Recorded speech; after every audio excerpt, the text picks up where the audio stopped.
উচ্চ মাধ্যমিক স্তরের ছাত্রছাত্রীদের জন্য আজকের এই ভিডিও প্রস্তুত করা হচ্ছে।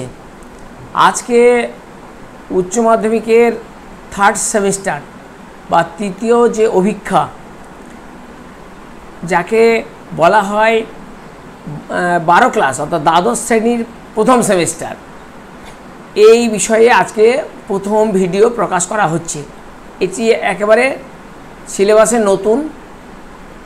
এই সিলেবাসের উপর আগামী বছর অর্থাৎ 2026 সালে প্রথম নতুন সিলেবাসে উচ্চ মাধ্যমিক পরীক্ষায় এই বিষয়ের পরীক্ষা হবে।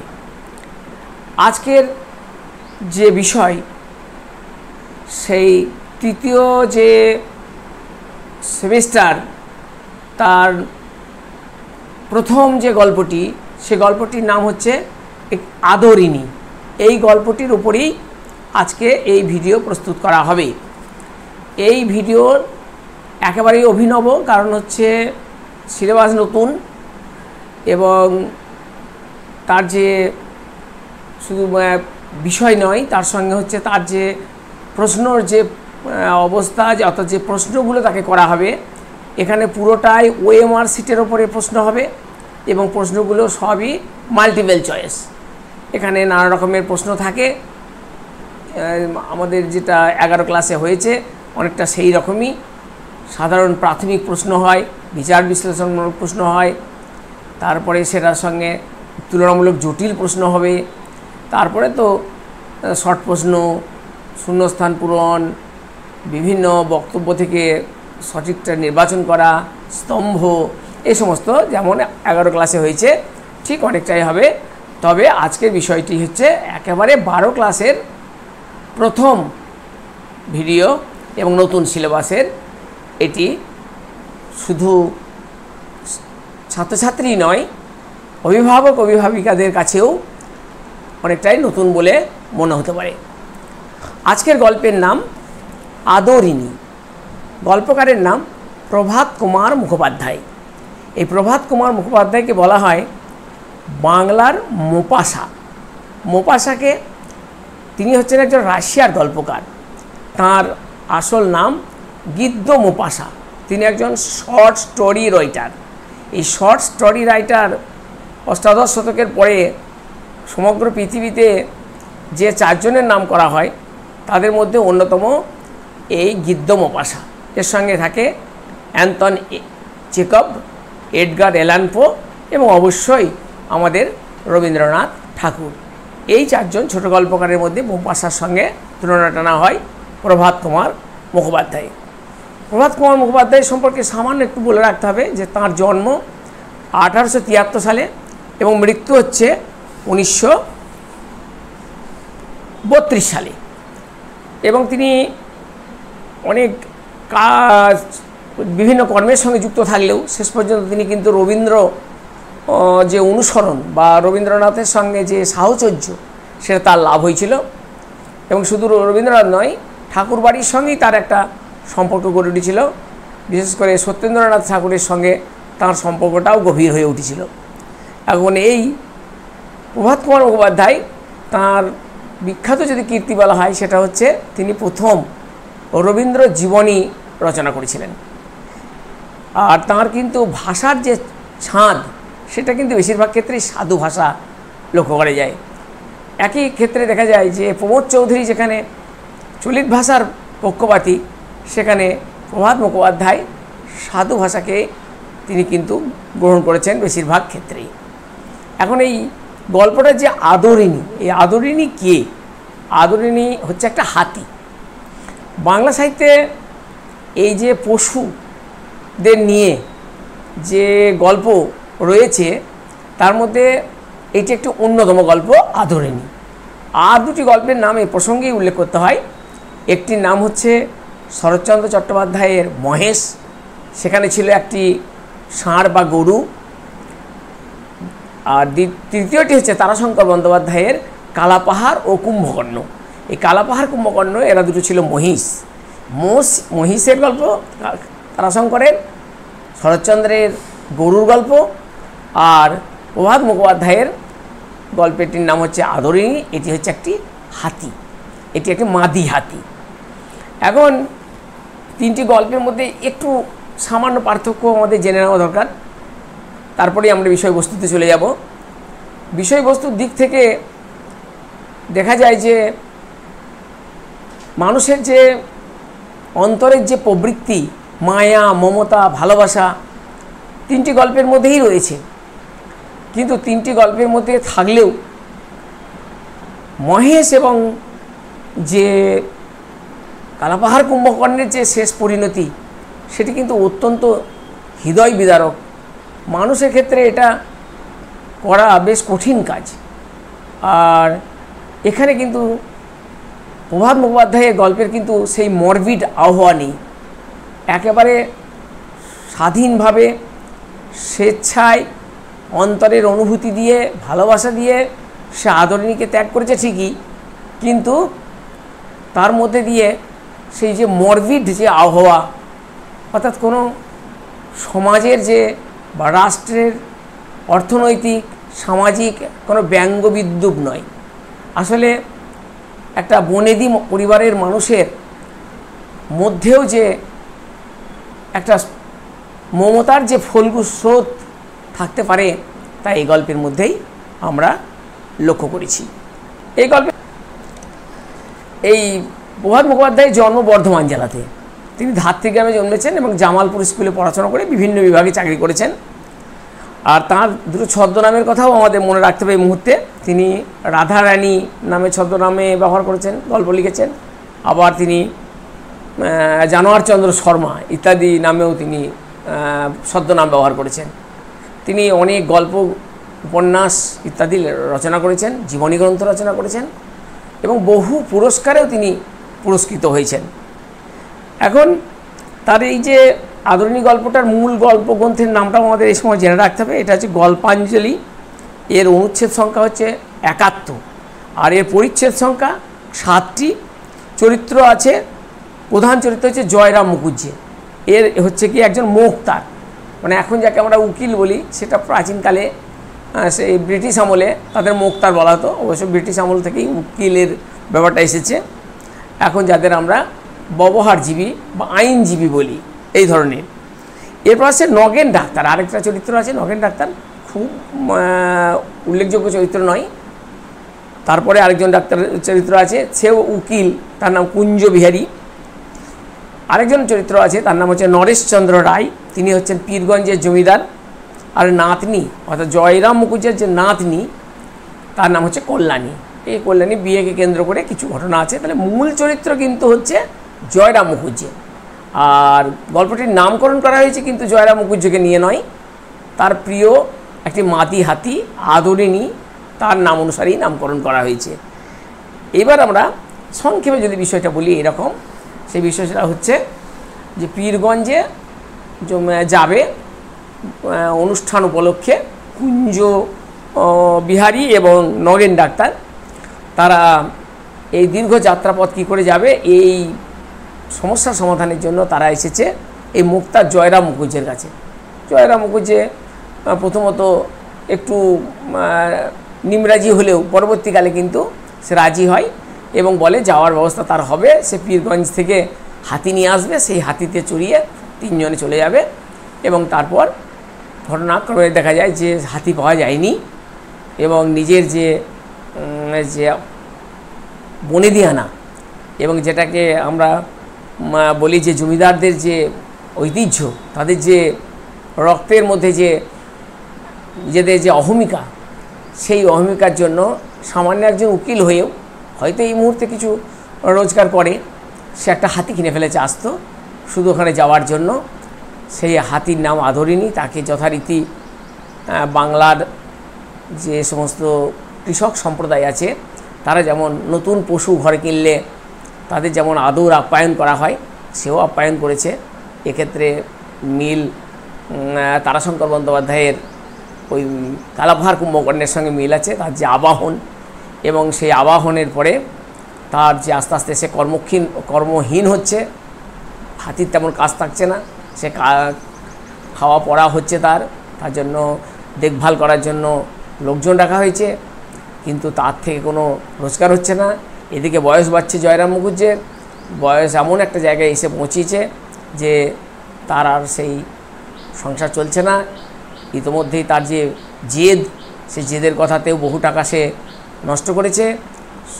সমস্যা এখন এটাই এসে দাঁড়িয়েছে, রোজগার নেই, খরচ আছে।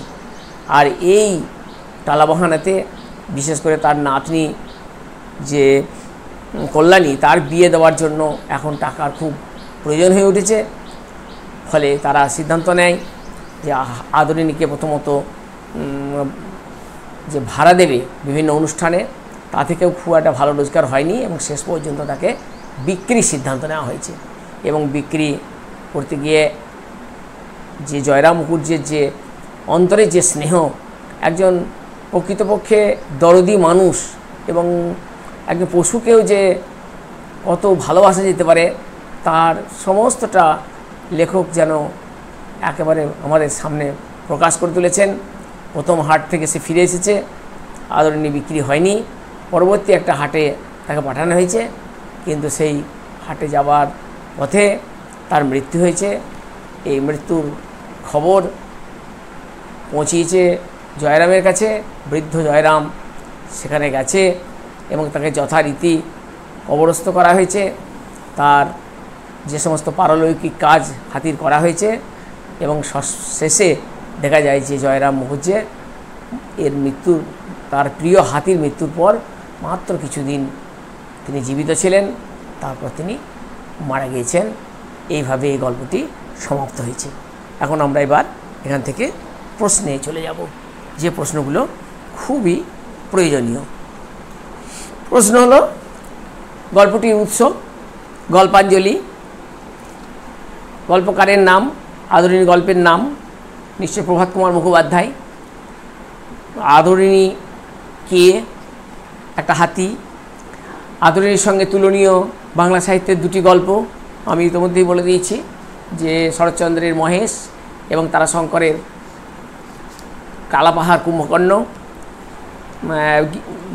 কে প্রভাত কুমার মুখোপাধ্যায়কে কোন অভিধাতে ভূষিত করা হয়? তাকে বলা হয় বাংলার মোপাসা।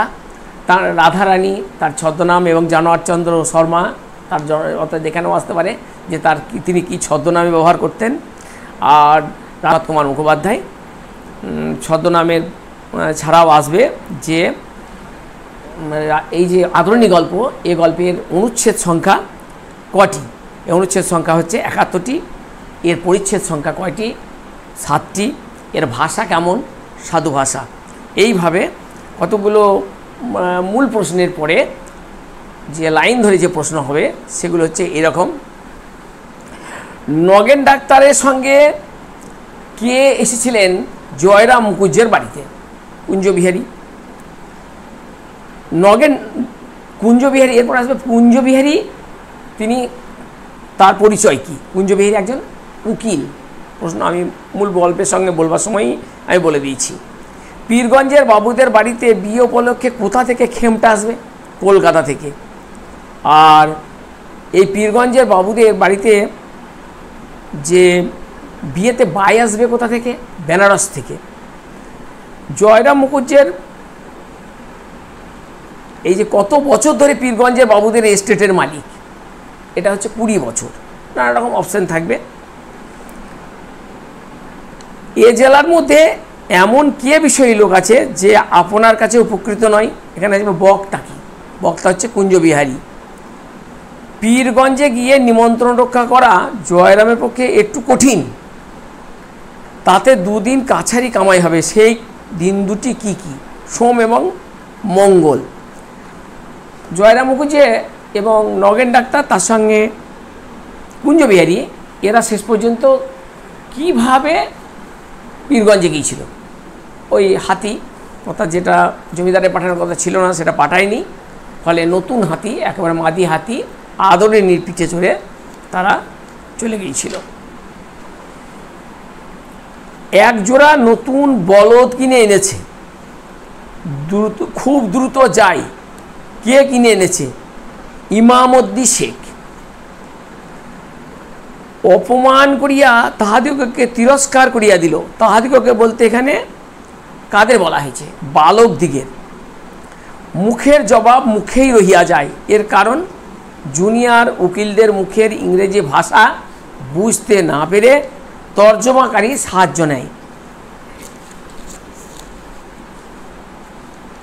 এই সময় দায়রার একটি খুনি মোকদ্দমা উপস্থিত হইল।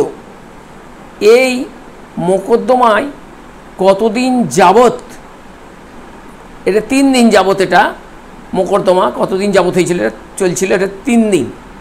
এখানে হাতিটি আর কেন ওকে বিক্রি করে ফেলুন, বিক্রি করে মাসে কত টাকা বাঁচতে পারে? 30 থেকে 40 টাকা। ওদের একে একে বিক্রি করে ফেলো। ওদের বলতে কাদের কথা বলা হয়েছে? এখানে নাতিপুতিদের কথা বলা হয়েছে। জয়রাম মুক্তারের ছোট ছেলেটি কোন পরীক্ষায় ফেল করেছে? বিএ পরীক্ষায় ফেল করেছে। বামুনহাটের মেলাটি কোন মাসে শুরু হয়? চৈত্র সংক্রান্তিতে শুরু হয়। এটি কতদিন চলে? এটি 15 দিন চলে। কল্যাণীর বিবাহের সমস্ত কথাবার্তা পাকা হইয়া গিয়াছে। বিবাহের দিন কবে স্থির হইয়াছে? বিবাহের দিন স্থির হইয়াছে 10ই জ্যৈষ্ঠ। বাড়ি থেকে কত দূরে আদরণী অত্যন্ত অসুস্থ হয়ে পড়ে? 7 ক্রোশ দূরে। আদরণী মারা যাওয়ার কতদিন পর জয়রামের মৃত্যু হয়েছিল? 60 দিন পর, অর্থাৎ প্রায় 2 মাস পরেই, বেশি দিন বাঁচেনি। যদি আমরা এটাকে শূন্যস্থান পূরণের প্রশ্ন করি তাহলে এরকম হতে পারে, আপনি জ্ঞানী লোক ড্যাশ পরিত্যাগ করুন। কি পরিত্যাগ করার কথা বলা হয়েছে? এখানে মায়া পরিত্যাগ করতে বলা হয়েছে। উনি তো আজকালকার ড্যাশ ব্রাহ্মণ নয়।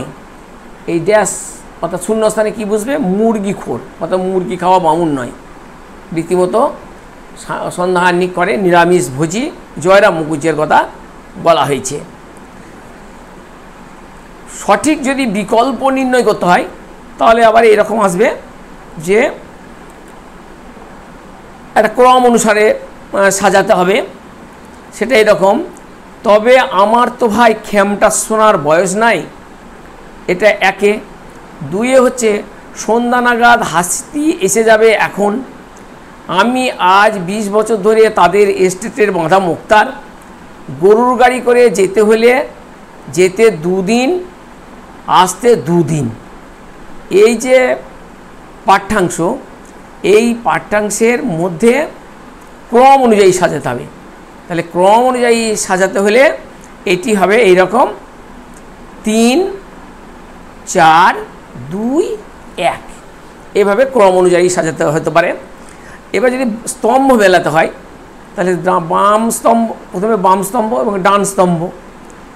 এবার একদিকে দেওয়া হচ্ছে জয়রাম মুখুজ্জে, নরেশচন্দ্র রায়চৌধুরী, জজ সাহেব, কল্যাণী। আর স্তম্ভ বিয়ে 1-এ হচ্ছে ও হাতি তো কোনো দিন আমি দেখিনি। 2, আদর যাওয়ার সময় কাঁদছিল। 3, অভিমান করে চলে গেলি মা, আমি মনে করেছিলাম আপনি উকিল। সঠিক মিল কোনটি? এই 4টি মিল দেওয়া আছে। এর মধ্যে মিলটি হবে ABCD। এ হবে 3, বি হবে 1, সি হবে 4 আর ডি হবে 2। এইভাবে আমরা স্তম্ভ মিলিয়ে করতে পারি। এবার ছাড়াও সঠিক বিষয়ভিত্তিক প্রশ্নের সঠিক বিকল্প নির্ণয়, অর্থাৎ যাকে আমরা বলি কেস বেস কোশ্চেন। এই কেস বেস কোশ্চেনের ক্ষেত্রে তার চেয়ে বলো না তোমার এই ছেলে পিলে নাতিপুতিদের খাওয়াতে অনেক টাকা ব্যয় হয়ে যাচ্ছে, এদের একে একে বিক্রি করে ফেলো। আভ্যন্তরীণ তাৎপর্যের বিচারে কোন বক্তব্যটি সঠিক? এ, পিতৃহৃদয়ের অব্যক্ত যন্ত্রণা শ্লেষের মাধ্যমে প্রকাশিত হয়েছে। বন্ধু বান্ধবরা কখনোই ভালো পরামর্শ দেয় না। সি, পিতৃসত্তা ও বন্ধুসত্তার দ্বন্দ্বে পিতৃসত্তা জয়ী। আর ডি, এ ও সি উভয়ই। এখানে উত্তর ডি, এ ও সি উভয়ই। এবার আসবে ডায়াগ্রাম, অর্থাৎ যাকে রেখাচিত্র ভিত্তিক সঠিক প্রশ্ন নির্বাচন। এই প্রশ্নের ক্ষেত্রে সঠিক বিকল্পটি সন্ধান করতে হবে। সঠিক বিকল্প কি? আদরিণী একে সঠিক বিকল্প। এটা এতে আদরিণী, এখানে কি আছে? নবজল বর্ণ, এখনও বাচ্চা, রসগোল্লা সন্দেশ প্রিয়। এটা আদরিণীর ক্ষেত্রে দেওয়া হলো। বিতে দেওয়া হচ্ছে কালো রঙের, পূর্ণবয়স্ক, প্রবল, শক্তিশালী, আদরিণী।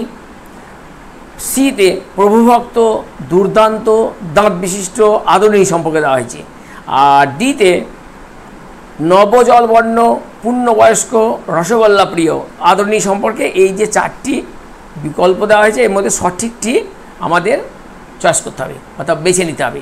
সেটি হলো প্রথমটি, অর্থাৎ এ, নবজলবর্ণ, এখনও বাচ্চা, রসগোল্লা সন্দেশ প্রিয়, আদরিণী সম্পর্কে এটি সঠিক বিকল্প। অর্থাৎ এভাবে আমরা 12 ক্লাসের যে প্রথম সেমিস্টার, তার যে প্রথম গল্প প্রভাত কুমার মুখোপাধ্যায়ের আদরিণী, একটি হাতিকে নিয়ে যে গল্প, এই গল্পের এই যে ভিডিওটি আমরা এখানে শেষ করছি। আর ভিডিও ভালো লাগলে তোমরা অবশ্যই সাবস্ক্রাইব করবে, কমেন্টস করবে। এই বলে আমি এখানে শেষ করছি। তোমরা সকলে ভালো থাকবে।